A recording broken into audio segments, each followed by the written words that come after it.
It's an old bank. If everybody go ahead and stand and face the flag for the pledge. Pledge allegiance to the flag of the United States of America and to the republic for which it stands, one nation, under God, indivisible, with liberty and justice for all. Megan, are we live? Okay, one last bit of housekeeping here. Anything you say out in the audience will be picked up by the mics. Just please keep that in mind, okay? We are live, and this is being live streamed on the Village website, Facebook page, the town's website, Facebook page, and I'm sure the Congressman's office is going to do the same. Most importantly, the mayor. I don't know if this is working. The mayor and I have agreed. This is a Army football fans only, Beat Navy themed. Class of '69, right in front of you there. There we go. I got to start a little bit of lightness and humor. So, thank you, Mayor, for hosting us. Thanks to all my colleagues here and others. I'm going to just make sure to recognize and appreciate a bunch of elected officials from across our community that took time, in addition to everybody here as well from the community, our elected officials that took the time to give up a few hour and a half or so of their Saturday. So I want to start by, and you'll hear from some of these folks, recognizing Assemblymember Ekis, county legislator, and I'm an Irish guy, so I'm going to try my best with your Greek name. Anagnostakis, is that right? Perfect. All right. Representing Senator Skoufis, Under Sheriff Garcia. I'm not sure know if he's if he here was yet. able to make it, representing the Orange County Sheriff. Is Mike Torelli here? Thank you, Mike, representing County Executive Newhouse. Tell him I said beat Navy, please. Tell him every day. Of course, our town supervisor, Josh Wojciechowski. Josh, thanks for being here and helping. Monroe Supervisor Cardone. Oh, no, thank you, sir, for being here, Tony. The Woodbury Village Mayor, Giacomaza, are you here? Nope, I don't think he was able to make it. Is Steve Bedetti here? New. Thank you, Supervisor. Thanks for being here. And a bunch of folks, of course, from Cornwall, including Deputy Supervisor Wynn Gold. I saw your car in the parking lot, Wynn. Our Deputy Mayor Kane, our village trustees Bill Brain, David Carnwright, and Lori Beth Pagliata. Thank you all for being here, as well as your council members Virginia Scott, Karen Edelman-Reyes, and Councilmember Tim McCarthy. And I apologize, and we'll do push-ups if I unintentionally left anybody out. But really, Thank Jim. of course. No, you already did that. Of course. Of course. No, and I appreciate you hosting us again, Mayor. Thank you. Absolutely. So we're going to dive right in. And I'm sorry I'm a few minutes late. But I really appreciate everybody taking the time. This is an important issue for our community, for the Hudson Valley. And I think it's something that unites us as a community that shouldn't be political. That is just, to me, pretty common sense in terms of public transportation and lightening the burden economically on hardworking people, hardworking families across the Hudson Valley who are already feeling a ton of pressure with all the costs, healthcare, housing, gas, groceries, utilities, and on and on. And it's important for us as a community to have an opportunity to raise our voice and have input when there's a proposal to add even more cost on top of those costs that are already piling up for so many folks. So I appreciate the representative from the MTA coming. It says a lot about you and your organization for coming. We appreciate it. Originally, when this congestion pricing plan was proposed, the initial plan was to only have 4 public hearings, all of them scheduled to be either in New York City only or to be virtual. Obviously, that is unacceptable. And so we did ask the MTA to come and really appreciate you coming. So I'm sure there will be strong feedback, but I do want to thank, and please join me in thanking our representative from the MTA for coming. We appreciate it.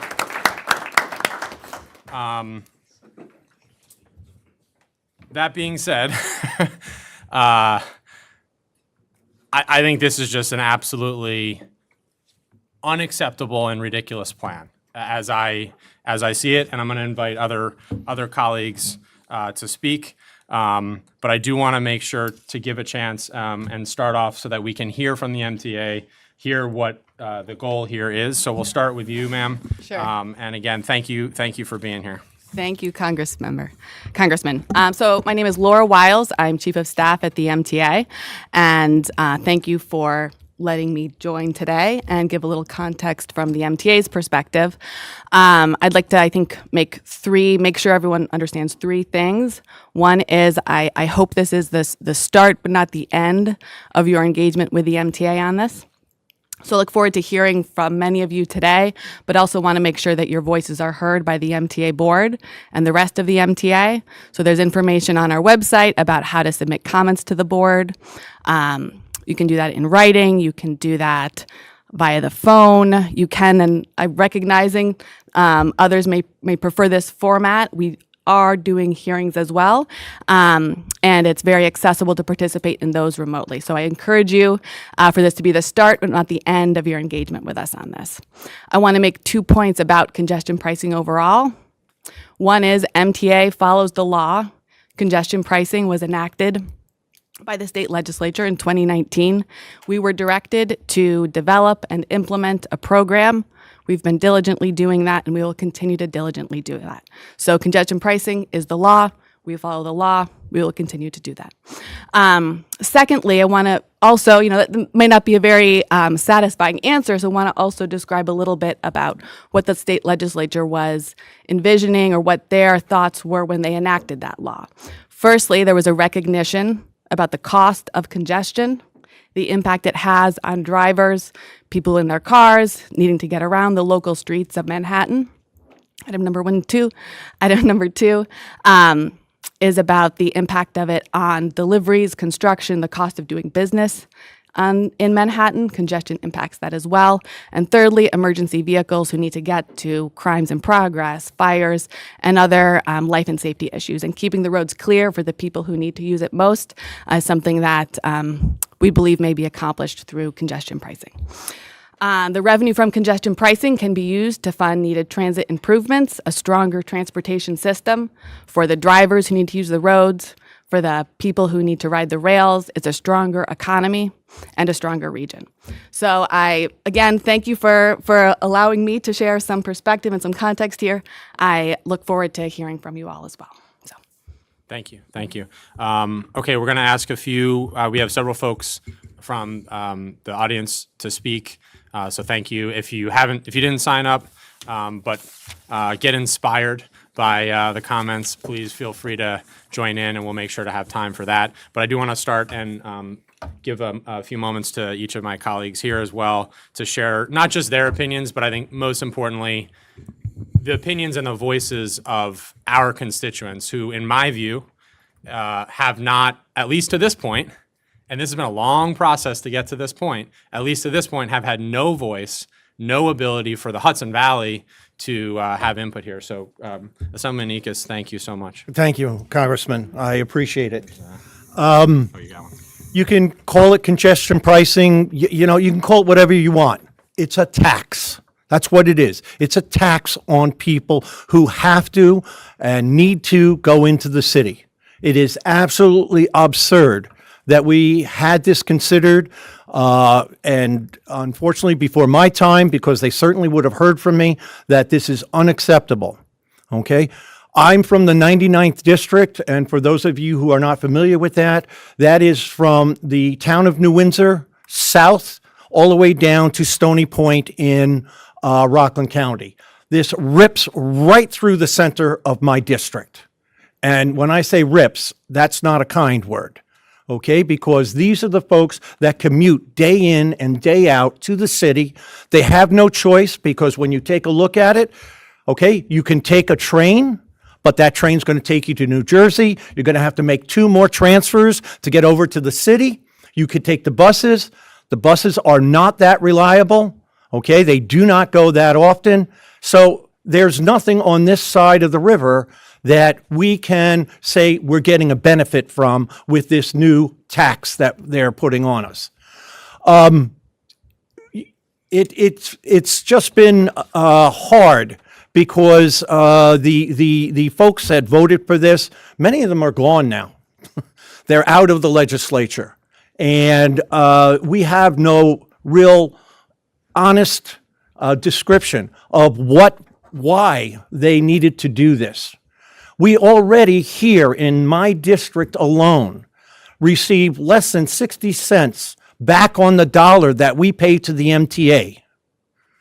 And now this is going to be another tax that the folks from this district are going to pay and receive nothing back from.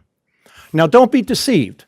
We worked hard over the last 2 years. I worked hard with Senator Skoufis to get $100 million from the MTA to do an improvement on the west side of the Hudson River. They are going to build 2 areas of double track so that we can increase the number of trains on the west side of the Hudson River. But that was money that we had to beg and scrape for out of other funds to give to the MTA to do this work. We are not getting 1 red cent from this congestion pricing, and that is totally unfair. Now, I will tell you, if the MTA came back and said, we're going to use X number of dollars to improve the transportation on your side of the river and help you out with it, that would be something totally different. But we don't have anything right now like that. And so I am totally against this congestion pricing, and I will do whatever I can to make sure at the state level, at my level, that we don't follow through with this. So thank you. Thank you, Chris. Mike. Thank you, Congressman. Hello, everybody. My name is Mike Anagnostakis. Many of you guys know me as an Orange County legislator, but I'm also senior advisor to Senator James Skoufis, and I am representing him here today. He couldn't be here, but it's my privilege and honor to be here in his place. So let me just say very quickly, if you know the senator, you know that in his career in Albany, as an assemblyman, as a senator, he has always been against this kind of a plan, congestion pricing in New York City. He has been opposed to it from day one. He continues to be opposed to it.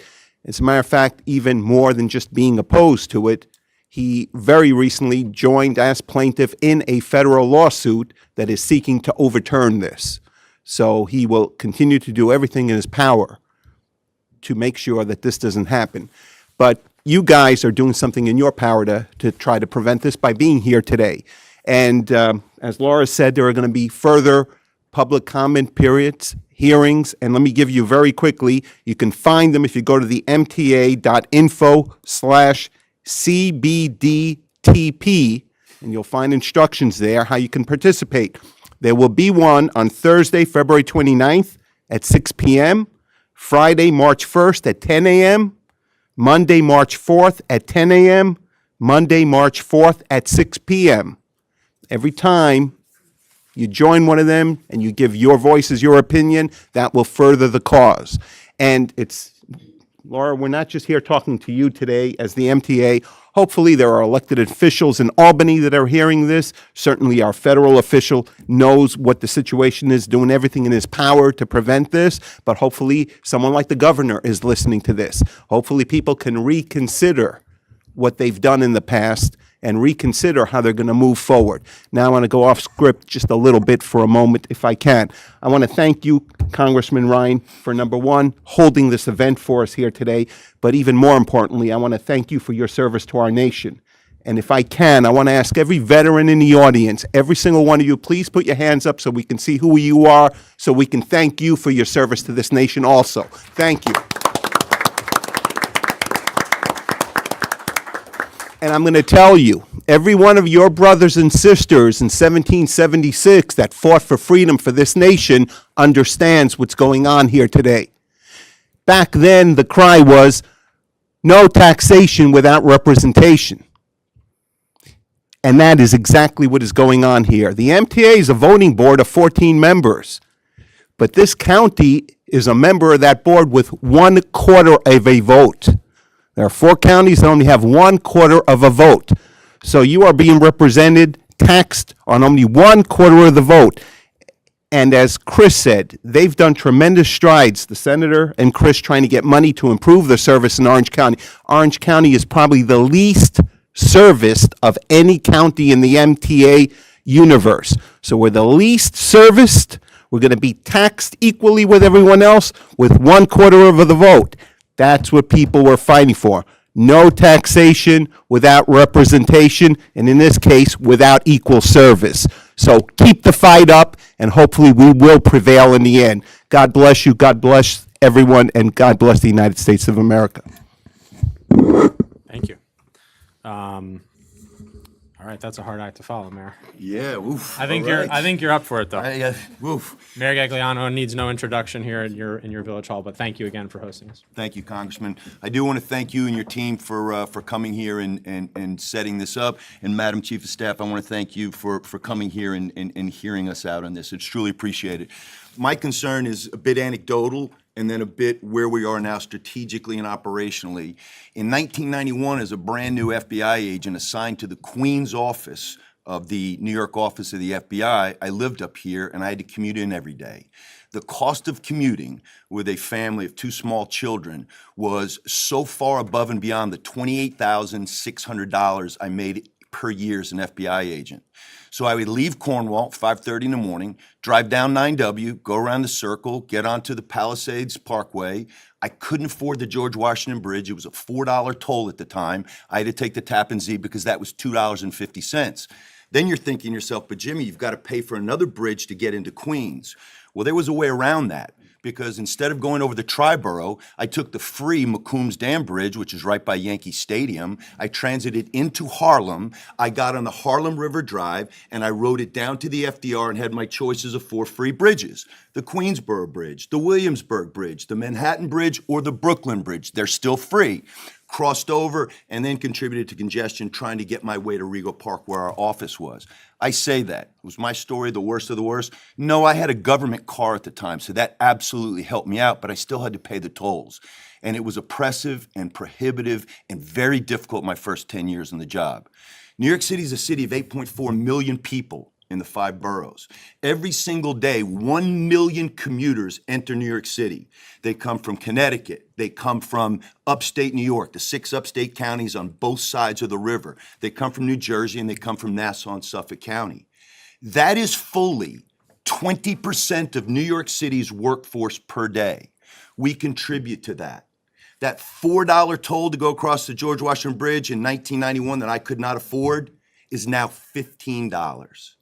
So what is now the offset and the additional incurring of taxation, essentially? $15 per day to go below 60th Street in Manhattan. That affects the commuters. That affects people going to Broadway. Last time I checked, the theater district is below 60th Street. Times Square, the World Trade Center Museum, the Battery, Wall Street, all the things downtown. Now, beware of the Pyrrhic victory is what I would say to the MTA. This is a Pyrrhic victory. New York City has a $7 billion budget shortfall this year. Every single year, the MTA eats $700 million in theft of services. What does that mean?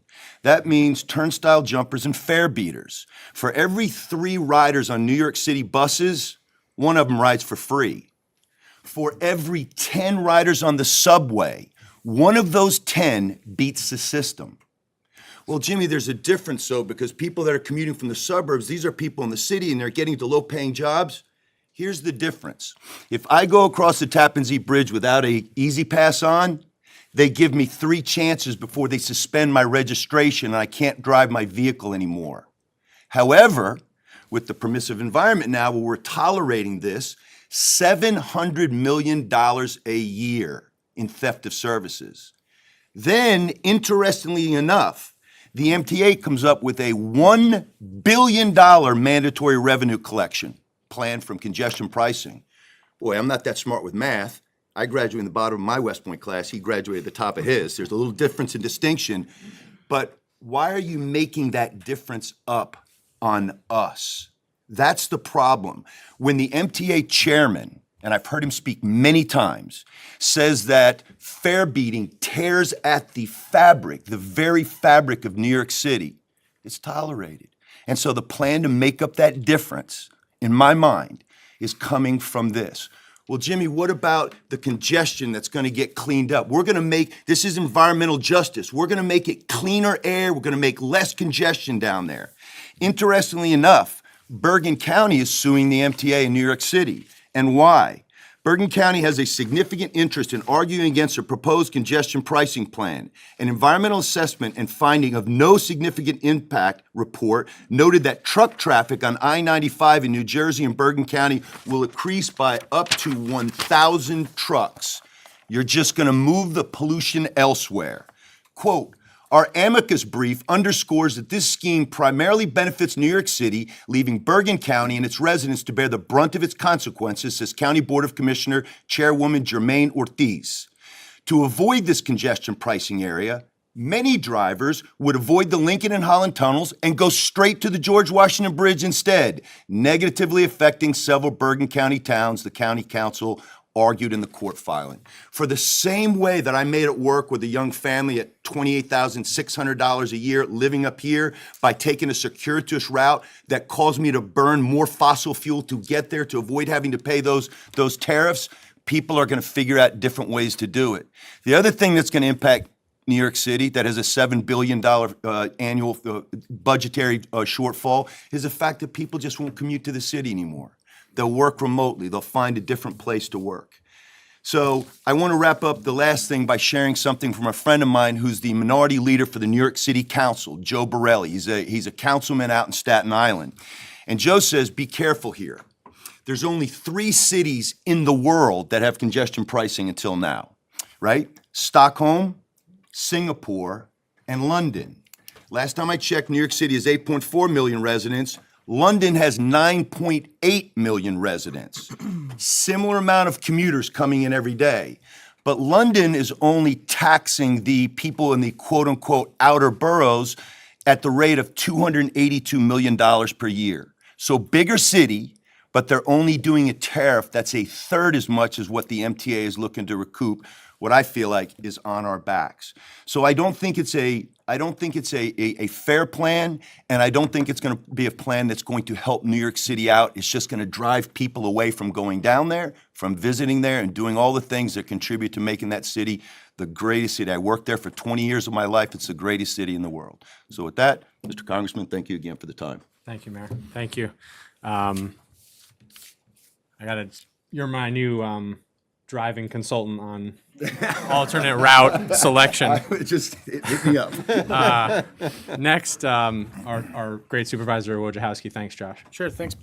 Sure, thanks, Pat, for holding this. And, I'm glad the MTA was able to send somebody. So, look, I'm going to take a bit of a different approach on this. I was actually working for the New York City Council in 2008 when we had congestion pricing round 1. And what I recall is it was passed 30 to 20, but you had Queens, Brooklyn, and Staten Island officials voting no because they basically felt, similar to how we feel, they weren't getting anything out of it.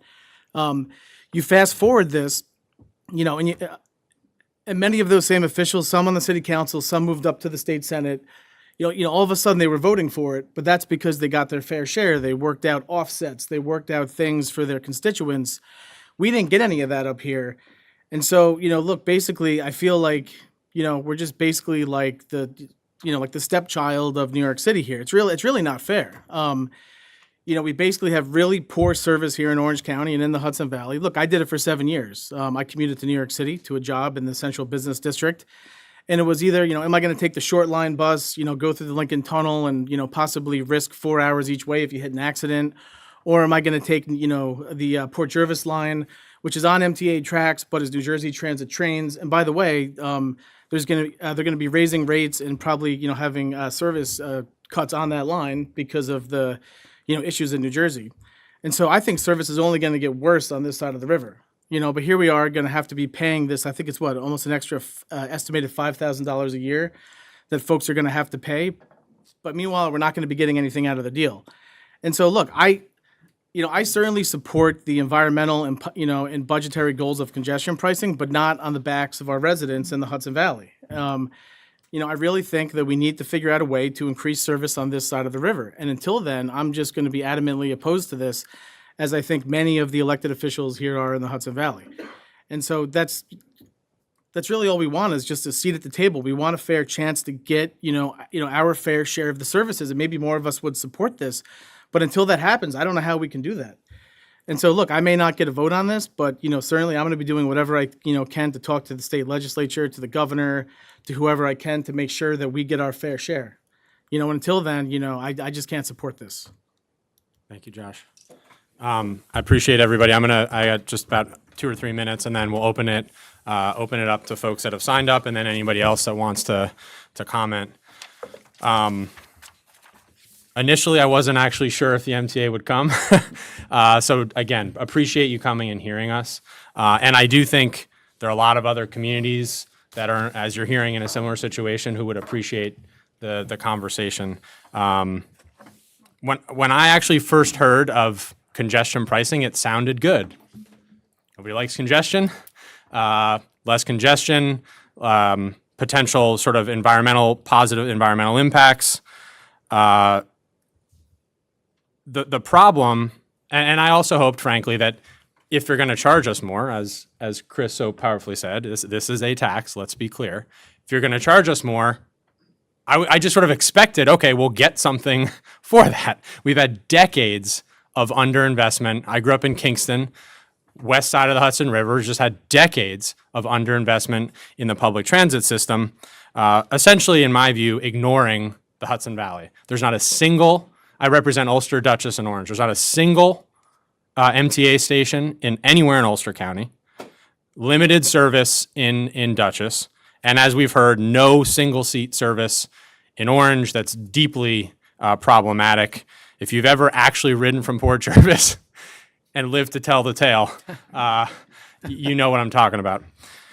Yet, we are already all paying significantly into that system that is already not serving us well. You are paying your normal state taxes, your county taxes, your local taxes, the additional MTA payroll tax that we already pay. That, for most folks, is up to $30 a day already when you factor in tolls and sort of what it costs already. To me, this plan, while maybe well-intentioned in the beginning, adds insult to injury.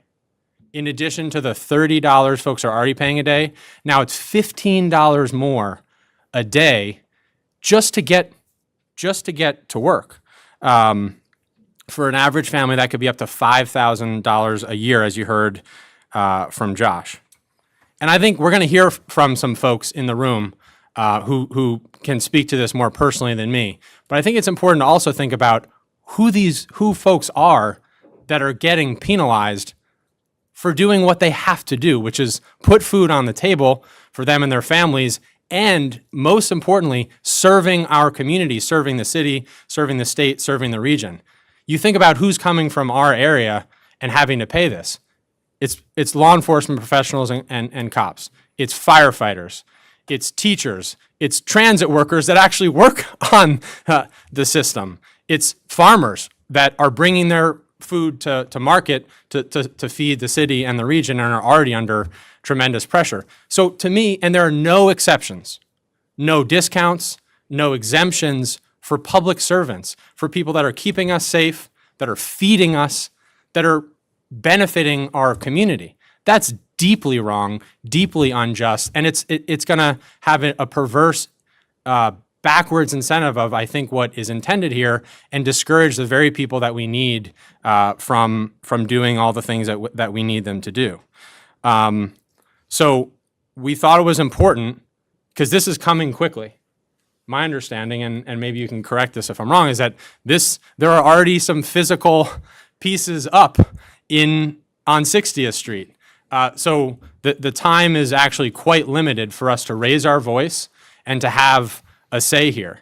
So in addition to raising general concerns, I want to specifically offer two tangible things that I hope we can quickly and urgently have a discussion with the MTA on. One, we have to have exemptions, I would say full exemptions, or at a minimum, significant discounts for the public servants and other critical, we talked about essential folks during the pandemic.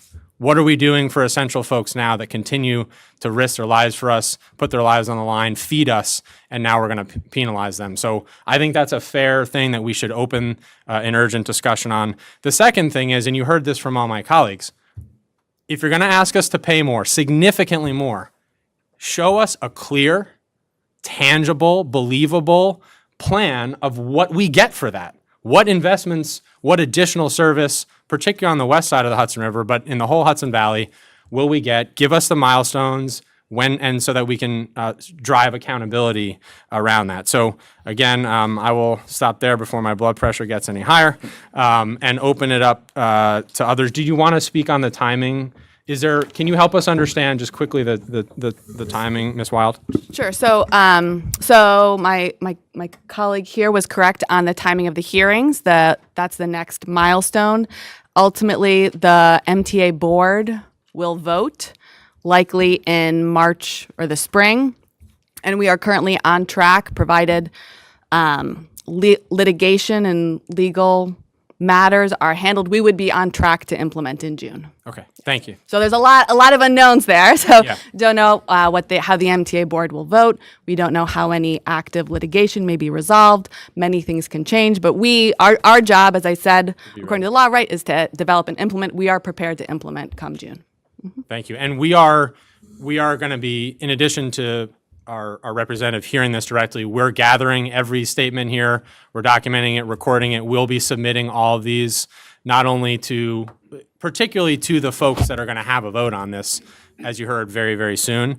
If you're not comfortable, we currently have 6 folks that are signed up. But again, if more folks want to join, if you're not comfortable making a statement publicly here today, you can join one of the 4 hearings. There's also just an online form that you can submit public comment that way, and strongly encourage, if you took the time to come today, please take even a minute or two and document that in that portal, because that really does matter to help us build the case here. So the first gentleman I have up is Mr. Jack Collins. And Destiny, what's the best way to, do we have a microphone? Yep. Oh, There's the perfect. podium. Okay, thank you. Thank you, sir, for being here. Destiny, you want them to state name, Yep, name, location where you're from, and okay? Good afternoon. My name is Jack Collins. I live in Monroe, New York. And Mr. Mayor, I want to thank you for putting this together today. And I really enjoyed your story about your circuitous commute in 1974 when I was a private at West Point. I was dating a woman in Queens. And $85 a month didn't go very far then, and I can identify with what you did. So I had some prepared remarks for today, but after hearing the panel, I'm going to ad lib, and I'll keep within my 3 minutes. So, Mr. Ekus, you mentioned that not many of the people that voted for this are still around. I would disagree with you. I looked at the bill this morning, and many of those people that voted for this bill on March 31st of 2019 are still up in Albany. Okay, they're career politicians, and Senator Skoufis was one of those politicians that voted for this. And in the Assembly, this is an Assembly bill that I have here, and I have copies, not enough for everybody, but this is Assembly Bill 4660 that was submitted February 21st of 2023, almost 1 year ago. And this bill's been dying in committee since then. It was introduced, and it has 10 co-sponsors. Mr. Ekus, you're not a co-sponsor on this bill, and I'm asking you today to become a co-sponsor on this bill. This bill prohibits New York City from implementing congestion pricing.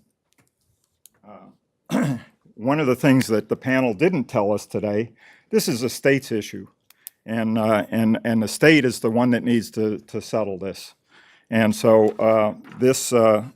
there is a bill in the Senate, and this bill in the Senate only introduced a week ago, or I'm sorry, about a month ago. I'd like to ask for Senator Skoufis to be a co-sponsor for that bill. That identical bill will put this all to bed.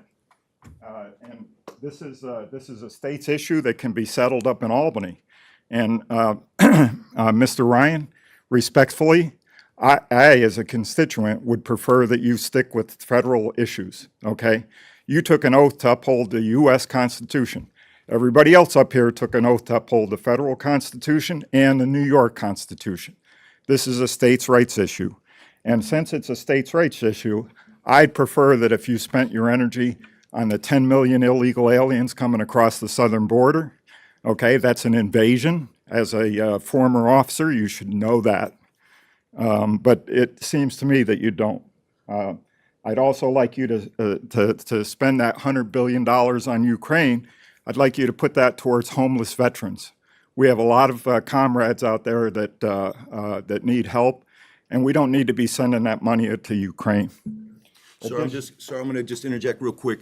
I'm just going to have to hold you to what the topic is. That's the only thing. These are all things you can take it with the congressman's office, but this is on congestion pricing. And that's my point. Okay. My point is that the congressman he needs to do federal stuff, and the rest of you need to take care of the state's issue.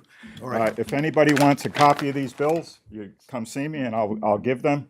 And I really thank you, Mr. Mayor, for putting this together. And Mr. Ryan, I hope you get the message, because we the people decide. And the federal government's in really bad shape, and you need to go and work on that. Mr. Ickes and Senator Skoufis' representative, sign on to this, go back to Albany, and get rid of this congestion pricing. This can all be done up in Albany with these here, but because these were introduced by the minority, by Republicans, I would bet big money that neither of you will sign on to this. All right, thank you, sir. We got to move to the next speaker, sir. We have. Thank you, sir. You got it. Appreciate it. I want to make sure and appreciate my great team helping me stay on track here. Two folks that hadn't signed up on the sheet I have, but I want to make sure we get up first because I know they're on a tight time schedule. Really appreciate retired FDNY Lieutenant Mr. Jim McCarthy being here. Are you here, Jim? Thank you very much. Appreciate it.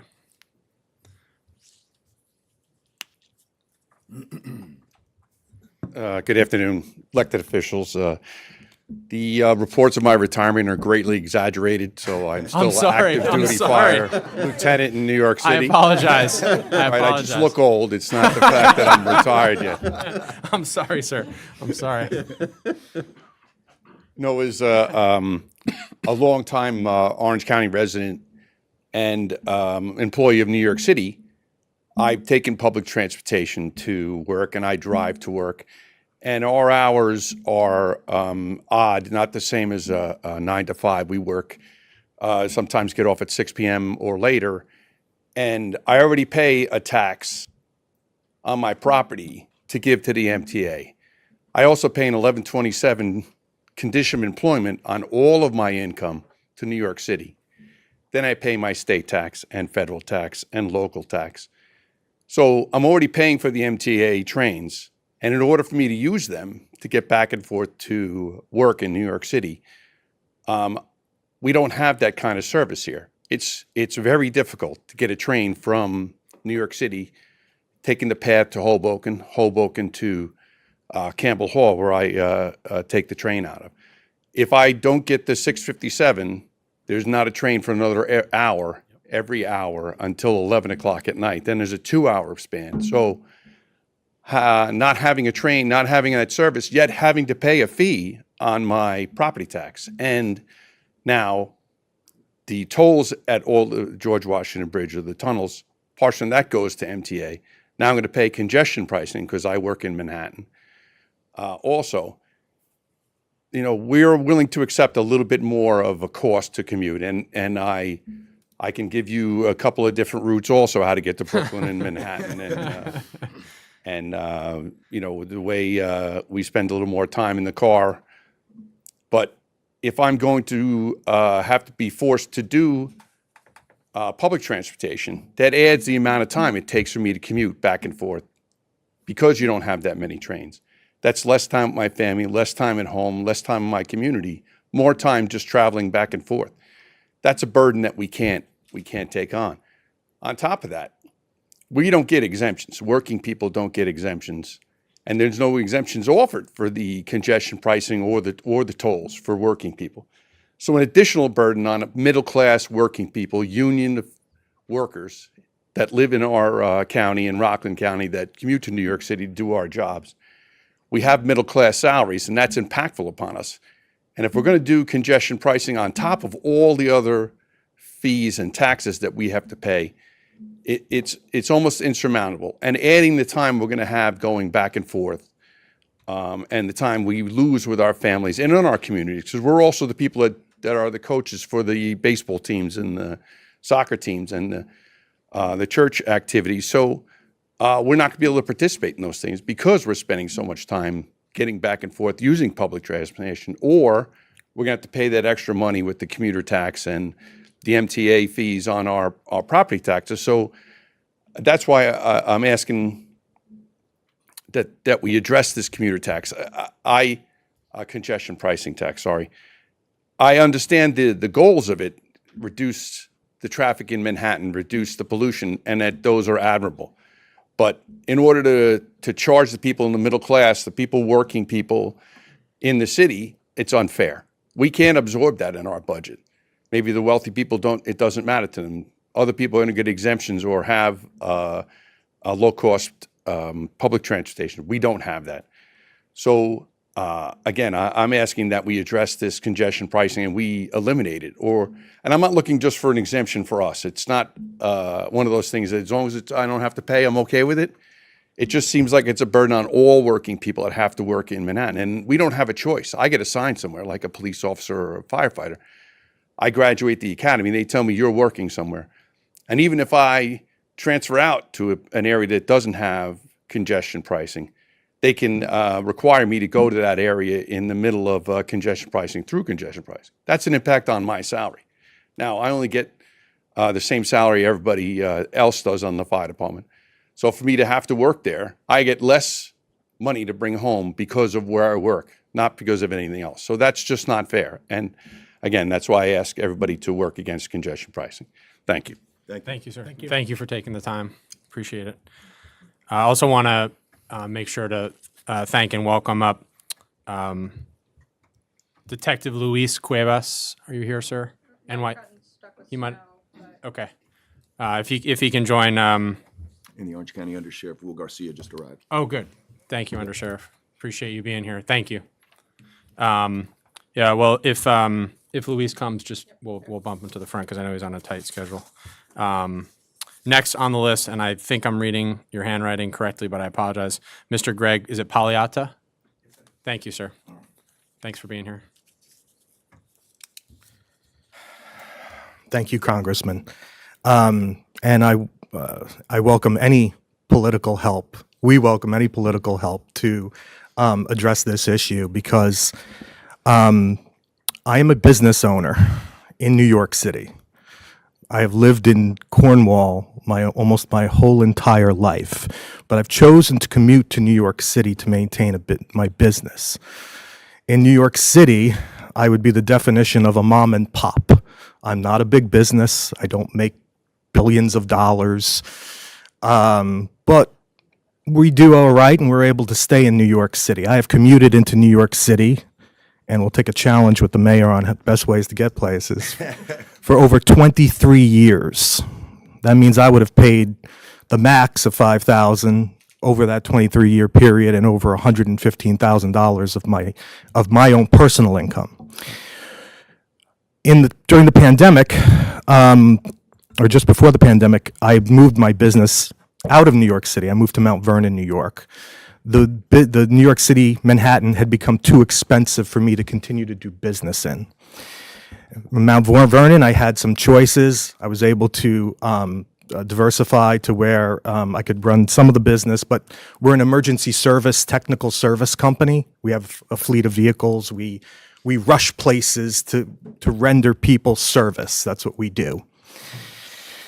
It was a good experiment, but when business started to come back to New York City, and rents came down, and they did, I decided to go back to New York City. And I re-rented a space that I was paying $40-something a square foot to where I'm now paying $29 a square foot. I brought my business back into New York City. I have paid New York City tax. 90% of my company's income gets taxed in New York City because the work takes place in New York City. As has been said before, for New York City and everything I have given New York City as a small business, I have given my fair share. Now, as a business owner, I have to contend with the fact that not only will I have to pay for this congestion fee when I go into New York City, and again, the schedules of my employees and the train service up here is absolutely prohibitive to get to places in a timely or reasonable fashion. I know a mom in this town, works for a very high-end corporate company. She used to take the train all the time. She had a newborn baby. She now chooses to drive because she would rather get that 20 to 30 extra minutes to be home with her baby than navigate from here to there to there to there to get home. I may have to pull my company out of New York City again. The MTA and the state is cutting their nose to spite their face. You're going to lose New York City offices. Forget congestion. You need congestion in those corporate buildings. They're half empty.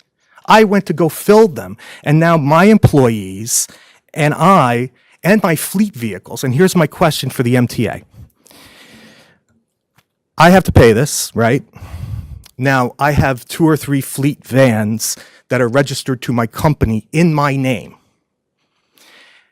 How many times in a day, and let's say these vehicles go into New York City, how many times in a day am I receiving this tax? Is it per vehicle? Is it per owner? Is it that if I'm paying for it and I'm the owner of the company, but the registration is my company in which I own, and then I personally drive in, could I potentially be receive $5 to $6, $15 fees a day for bringing vehicles into New York City? My last point, and again, this is not about, we all have altruistic motives, the environment, public safety, absolutely. New York City, and again, I'm there every day, and I see the cameras going up every day. There's one right outside the Lincoln Tunnel right now. They just put it up. My point is, what the heck was I going to say? Damn. I was getting good, too. I've been there, Greg. I've been there. It's an important point. Again, it's how many times do I get taxed in the fact that the business is in my name and the everything is in my name, and yet, again, I'm going to go into the city 3 or 4 or 5 times with different vehicles under my name, whether it's my company or me. This is, oh, yes, final thing. The city, we all agree, and there's altruistic motives, but you can't hurt the economy. You can't hurt yourself. You can't get through Manhattan now. There are bus lanes and bike lanes being put in at will. Madison Avenue now has 2 bus lanes. Fifth Avenue has 2 bus lanes. Broadway is stopped in the middle of the city. There are 2 avenues you cannot go. You see the map and you see Broadway and you see this. You can't get straight down. They're blocked. They have pedestrian centers now. Where's the communication? Like, I'm for bus lanes. I'm for bike paths. I'm for outdoor restaurants. But whoever's making these considerations, the reason that there are public safety issues is because nobody's kind of communicating, I think, and that's the biggest issue. You got problems now. So again, all of this has to be considered. You're hurting business, you're hurting New York, and you're hurting the people that bring the business and the work and certainly the public service people. And this is untenable, and you cannot do it, and we have to find a way to stop it. June, no way. Put it on hold. Let's have hearings, and I urge every member of New York Congress to please do that. Thank you very much, and thank you, Mr. Mayor, for putting this on. Thank you, sir. Thank you. And I didn't mention this. I think it's an important point after Greg's comments. So we talked about $15 a day. That's on standard, passenger vehicles essentially. For trucks and larger vehicles, it's $36 a day. So sorry to. Yeah. And I don't know where your fleet would fit, but if you want to add to that. There was a question. I was Yeah. I was told I could come, but I couldn't answer questions. But I really want to answer yours. So I do want to address the multiple trips per day from a vehicle, and the recommendation that was made to the MTA board, in which they are now considering. So I want to be clear, no decision has been made. Was that for the cars and for basically anything other than a truck, it would be charged once per day. So recognizing that people are often using cars for business purposes, and that shouldn't pile up to multiple charges per day, it would be one charge per day. That is one of the items that the board is considering. So Thank you. Next up, my friend, Mr. Danny Ortega. Thank you for being here. Good afternoon. My name is Daniel Ortega. I am with the Operating Engineers Local 825 Labor Management Fund. We represent about 8,200 members of the Operating Engineers Local 825 and a little bit over 1,000 signatory contractors. Our territory is the entire state of New Jersey, and we have 5 counties here in the Hudson Valley. We have Rockland, Orange, Sullivan, Ulster, and Delaware counties. Our members proudly serve the communities they call home with pride, professionalism, and integrity. And we rely on large projects for our livelihood and the overall quality of life, and look forward to bringing our expertise to future projects. We're not solely about construction jobs. Our members don't just work here. They live here and they raise their family here too.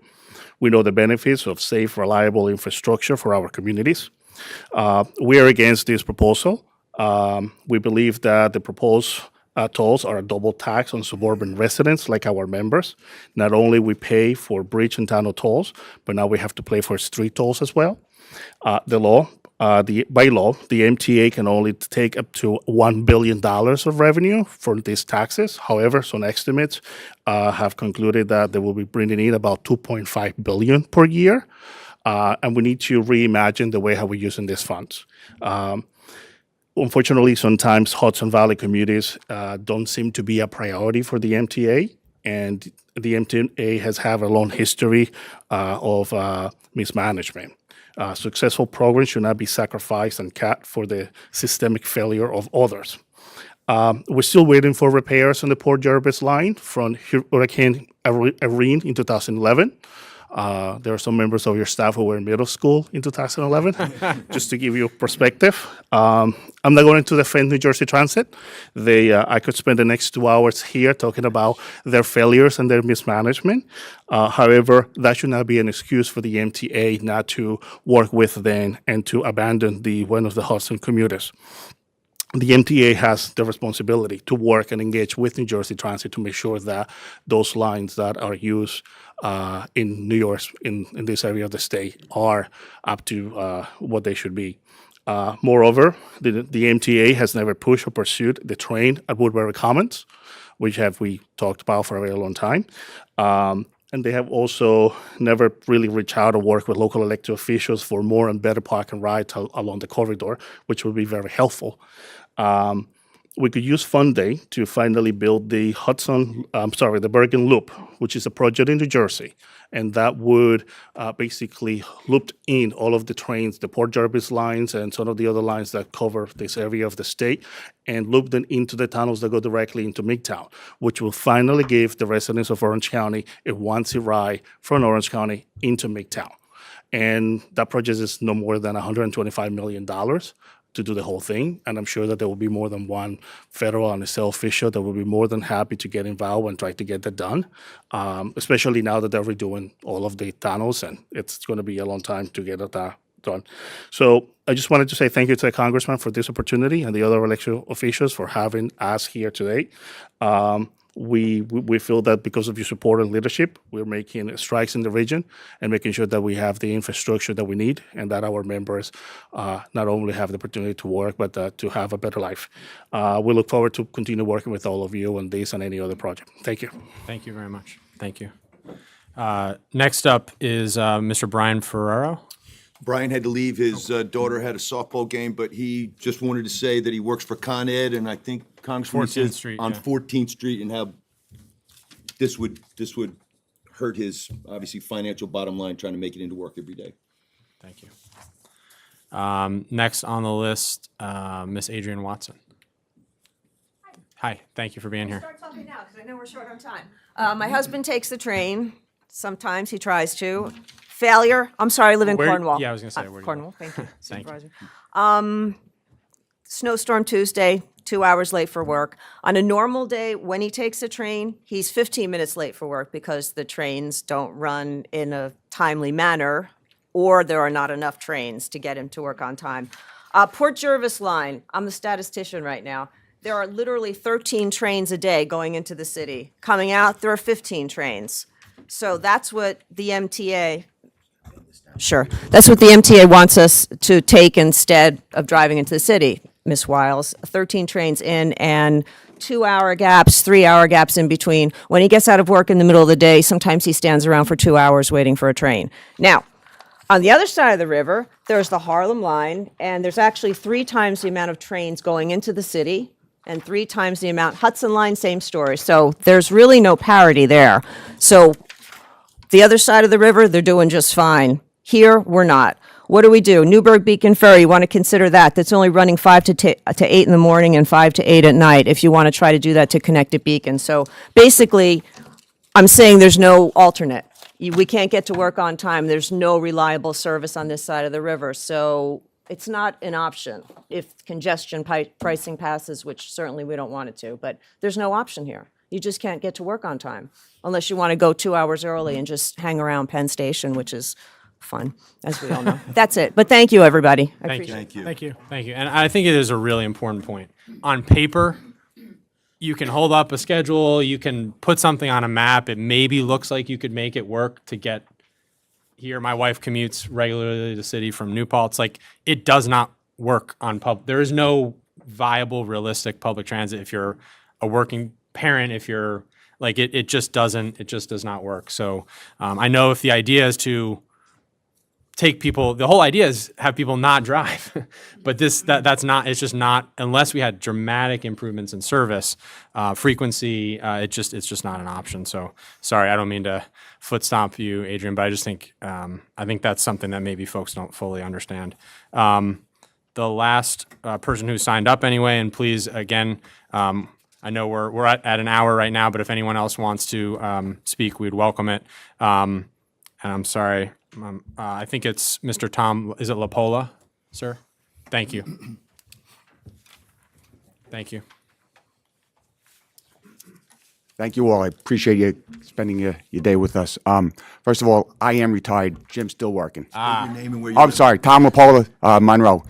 Worked with Jim many years, so I'm going to just say ditto to what Mr. McCarthy had to say.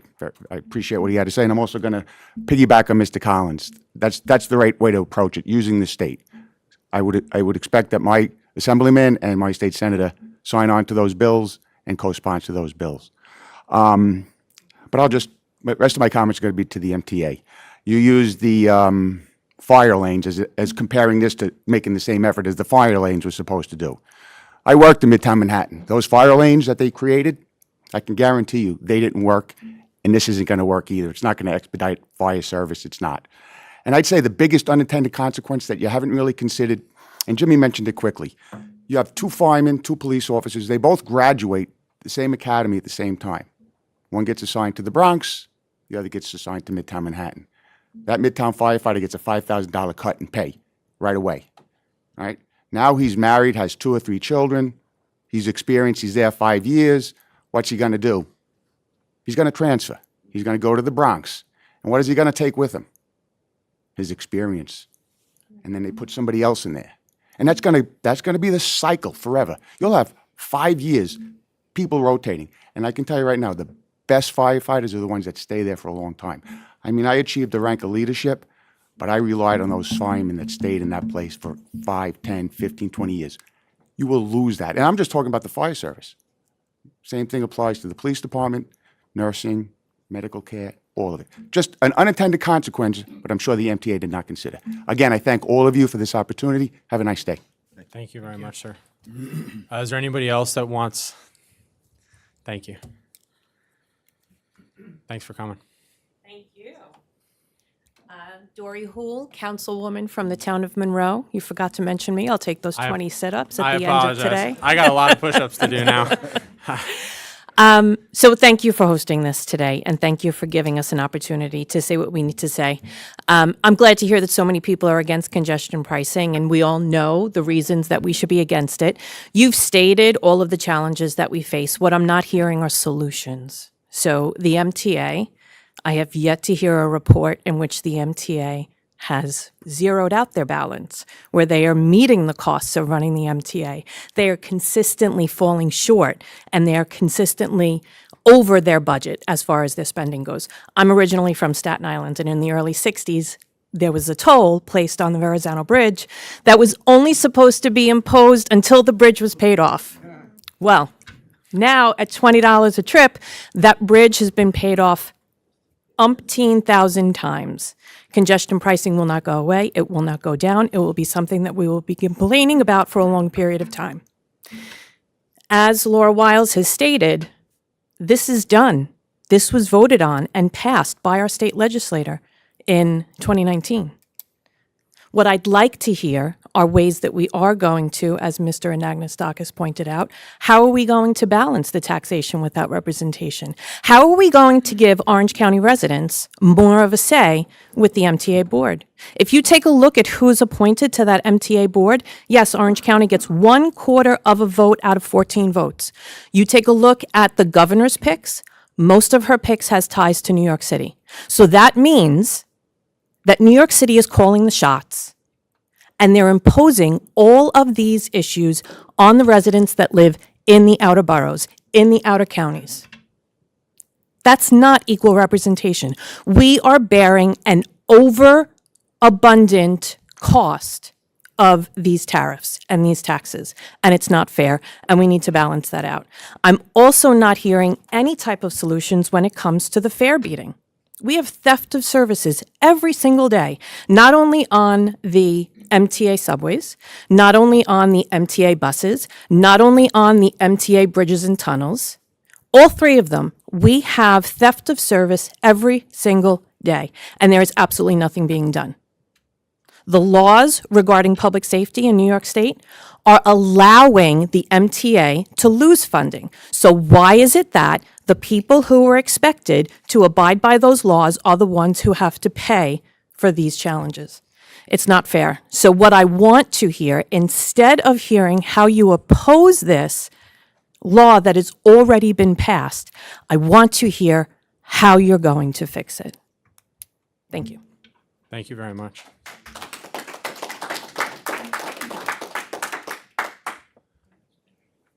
And Dory, I'm very sorry for not including you in the beginning. I apologize. That's okay. Is there anybody else that wanted to, sir?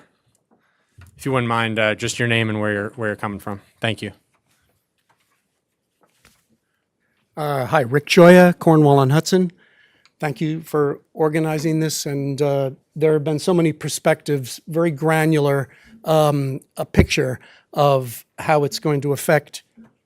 Basically, let's call us the middle class for just as a shortcut. I think this is a regressive tax, and we're the ones that are being persecuted as a result. And I'll just speak broadly in more societal terms because I think the granular stuff has been very eloquently illuminated. So I would say, on balance, I can empathize more with a turnstile jumper, even though I don't condone scofflaw activity. I would never do that. But I can only imagine the economic conditions that people on the lower end of the economic ladder must deal with. And you were talking about the circuitous way to get to work, and 50 cents made a difference.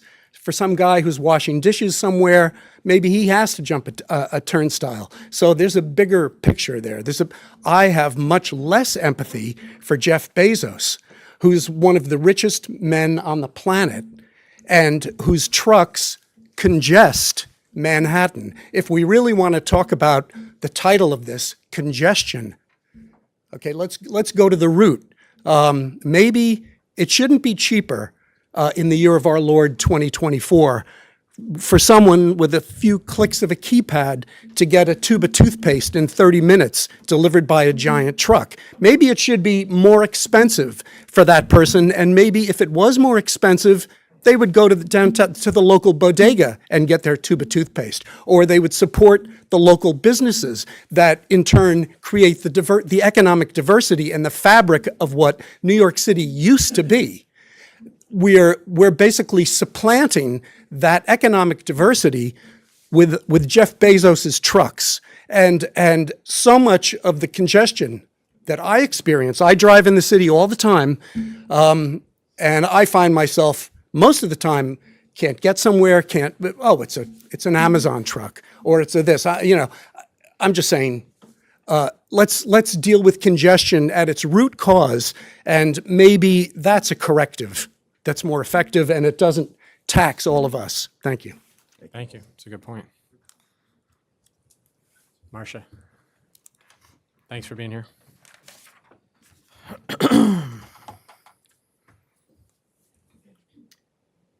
Marcia Jacobowitz-Paz, Montgomery, New York.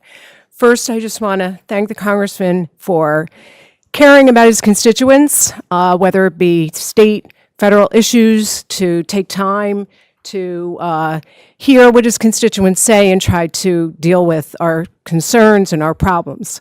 I have two comments. One, I know that there have been things that have been put in place by the MTA. We just heard outside the Lincoln Tunnel. And so it seems to me, and we've also heard the schedule of other forums and hearings, but it's a very short time frame in which these are to take place and then a vote. It just would seem to me there's really not enough time to consider all of the things that are being discussed, the concerns, the inequity of what's being proposed. And so what is the time frame for the board to take under advisement all of the things that are being put forth? If there's already a date for the hearing, and it seems that there are dates already established for these types of public forums, there doesn't seem to be enough time for that to happen. And so is this a fait accompli?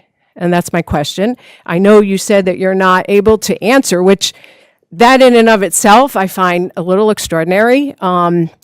I believe it's your job to come and hear and to report back. You aren't taking notes. There are other people that are. Hopefully you will get those notes that have the concerns that have been raised here today to bring back to the board. I don't know. So that's my first comment. My second is, what considerations have been given to tourism? And I'm talking not just about tourism from people out of the country or out of the state, but tourism is created also by people who live in the Hudson Valley, in this area, who go down to the city, who go to shows, who go to museums, who go to the ballet, who go to Ellis Island, who go to Staten Island, Ferry, all sorts of things, who take their children down to the city to educate them and expose them to culture. You're going to think twice. Parents are going to think twice about taking their children down to the city when you add to the cost of going to a museum, going to a show, doing whatever is decided to do and partake in all the amenities in New York City. You're going to think twice about doing it when you have to pay to park your car and now pay this tax on top of that, and on top of whatever event you're going to or activity that you're partaking in. And so I asked the question, what has the MTA, has it given any thought to this type of consideration? And unfortunately, you can't answer my questions. Are there going to be any answers given? And if so, in what forum will the questions be answered? Will it be something online? Legislator and Agnostakis said he gave a website. I didn't have the opportunity to write it down. It was these crazy letters. I mean, where is the public going to be afforded the ability to hear an alternate plan, or that these concerns have been taken into consideration prior to a vote? Thank you. And we will certainly, thank you, Marcia. We'll share definitely to everybody that signed up, and we're trying to send out to as wide an audience collectively the link to register public comments, at least online. And then again, we are documenting everything, and we'll definitely be submitting it to you all. I know we're getting close. Oh, I'm sorry, sir. Tom O'Brien. Basically, I live in Washingtonville, moved up out of the city. My father was a city police officer in 1984. Basically, he got out of the city just because it was changing and everything else. But we were 6 kids. There was no extra money to do anything else. And this is what's going to happen now. There will be no extra money, and people will be working in the city who's going to come up here, and they're going to say, you know what? It was okay to work there for this price. Now it's not. So they're not going to go past a certain avenue. And I wouldn't want to do a carve-out because I'm in the construction field, and there's plenty of Local 1 and Local 638 plumbers and fitters, and you're only going to say it's to the essential nurses, cops, and stuff like that. That's just a chip. Don't do that. And then everybody else knows this is the price now. Next year is going to be higher, and it's going to keep on going up. So I think this man over here had a perfect point. It's going to start up in Albany. If you want this thing to stop, it's going to be voted in March. The only answer is up there at that dais there to make it happen. Put a pushback, make it at least extended before it gets voted on. Give the people, because there's a lot of people here. I don't know how many are watching on TV, but it's a lot of people are just consumed with their own lives and everything else, and they're not here for this, but they're going to get affected by it, and it's not fair. That's my point. Thank you. Thank you, sir. Appreciate it. Is there anybody else before we wrap? Sir.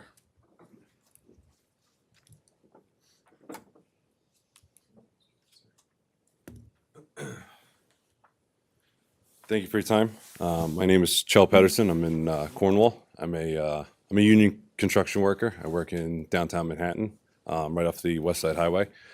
So this congestion pricing is obviously going to affect me. I drive in every single day. I can't make a train to get on time. I'd have to be on the train, I think, at 4 o'clock. I got 2 kids that are 4 and under.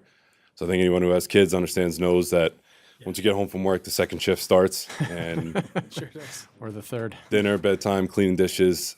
That means I'd have to get up at probably around 3 o'clock in the morning to make that train.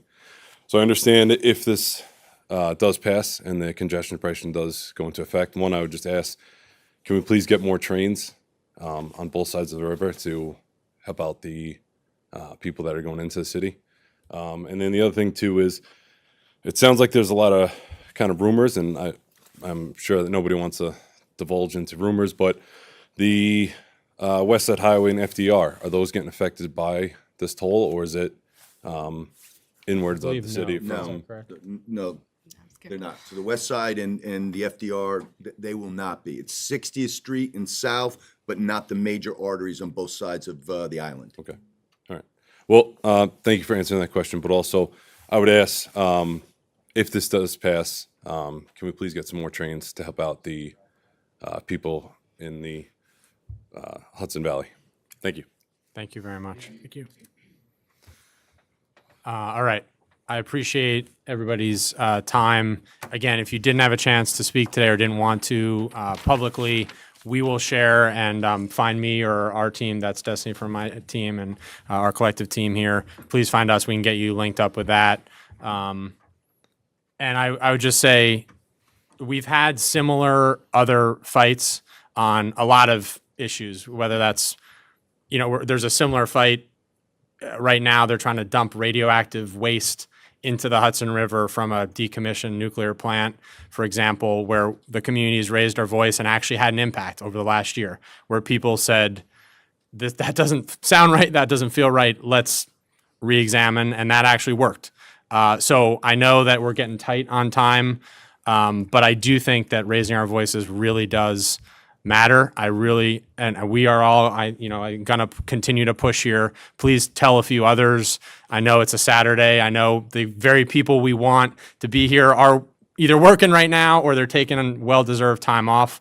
So I appreciate you all being here, not just for yourselves, but to represent them and a lot of working people and working families, union members, law enforcement professionals, first responders, farmers. So thank you for being here, and we will certainly continue to push on this. Thanks again, Mayor and Supervisor, for hosting us. Appreciate it. Appreciate it. Thank you. All right, keep in mind, the mics are still live until the deputy village clerk makes sure that the live stream goes cold. Then I'll make the announcement. Thank you, everybody, for coming. Grab some coffee and food on the way out, please. Absolutely. No. Great job. Thank you. Yeah. Thank you, guys. I bet you was more visitor. Yes, sir. Yeah. I Good appreciate to see you you being again. here. Marcia, You of course. should be here. Well, I wasn't going to pick a fight.